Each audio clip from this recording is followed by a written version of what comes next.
अंतर है। घर की पूजा मंदिर में जाकर, फिर तीर्थ स्थान में जाकर, फिर धाम में जाकर, इसमें विशिष्ट फल है। जैसे घर में आप 1000 माला जपें और गौशाला में जाकर के 100 माला जपें और देवालय में बैठ करके, जैसे भगवान के प्रसिद्ध देवालय है, 1 माला जपें, तो 1 माला आपकी 1000 माला के बराबर होगी।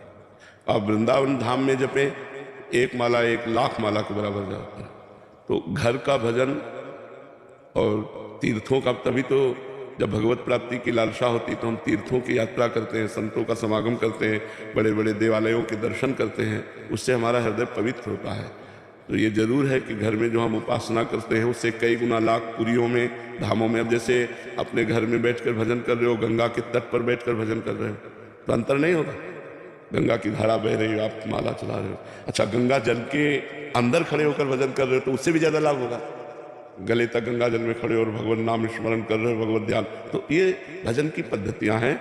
घर से कई गुना लाभ तीर्थों में, पुरियों में, धामों में, पवित्र यमुना, गंगा, नर्मदा आदि के तट पर बैठकर भजन करने से, गौशाला में भजन करने से कई गुना लाभ प्राप्त होता है। और कोशिश करना चाहिए कि थोड़ा समय निकालकर हम ऐसे पवित्र स्थानों में भजन करें।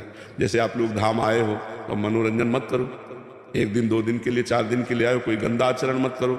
1 दिन उपवास करो, यमुना किनारे बैठकर नाम कीर्तन करो, वृंदावन की परिक्रमा करो, हो सके तो 10-20 रुपया के फल फूल लेकर के, यहाँ के जैसे बंदर हैं ऐसे दान कर, साधु महात्मा, ऐसी सेवाएं, ऐसे मंगल में कार्य करने चाहिए जिससे हमारे दुख कटते हैं और हमें सुख प्राप्त होता है।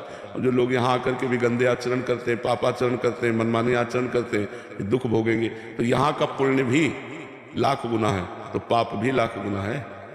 ये बात समझो, अगर पाप किया तो वो भी लाख गुना है, वो आपको दंड, भारी भयंकर दंड देगा, क्योंकि धाम का किया हुआ पाप है।